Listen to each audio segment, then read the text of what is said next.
Okay, I just spent the last hour or two experimenting with 3D printing some gears for this Robot Leader 2 here. So basically what happened is, here's the original spin gear. This is the gear that drives the spinning. The main metal drive gear spins against it and makes the whole body go wee. Now, not all of the Robot Leader 2s have a metal drive gear, but this one does. And that murders this plastic spin gear. As you can see, those teeth are just completely flattened. So I had to come up with a solution. So at first, I have a junk Robot Commander 3 that just doesn't work right. I tried to use its spin gear, but it was slightly different for mounting and it just didn't work. It was too janky, so I pulled it out. Then I started making these 3D printer replacements. These are all the experimental ones that technically worked, but weren't final. So my original one, I think, was, it doesn't matter. These are all basically the same for most. Oh, here's the original one. I can tell because it's the thinnest.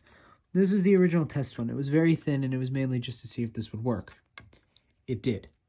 So that was perfect. I just had to readjust some sizing, so because this screw hole is slightly wrong, but yes, this gear screws in. So then I made these two experimental ones. These were just changing the location of the screw hole, not much else here. Oh yeah, and then I also made it thicker, which you can kind of see.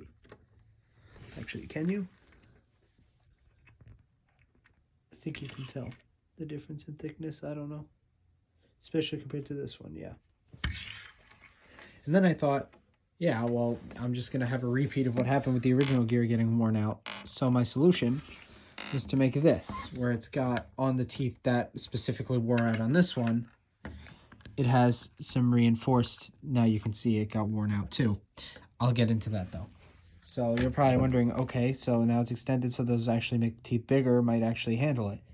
Yes, this was almost a success, except these were slightly too long. The teeth were up too much, so when it was going to spin, there was a split second where the brass gear was touching both the walking gear and the spinning gear, which caused a not good jam and led to this getting grinded slightly.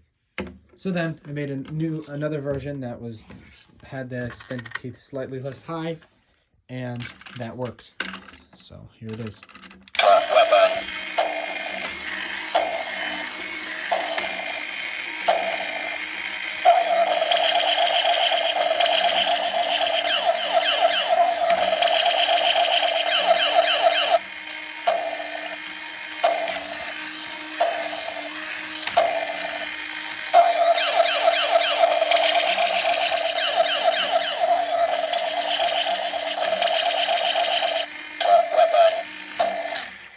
So yeah.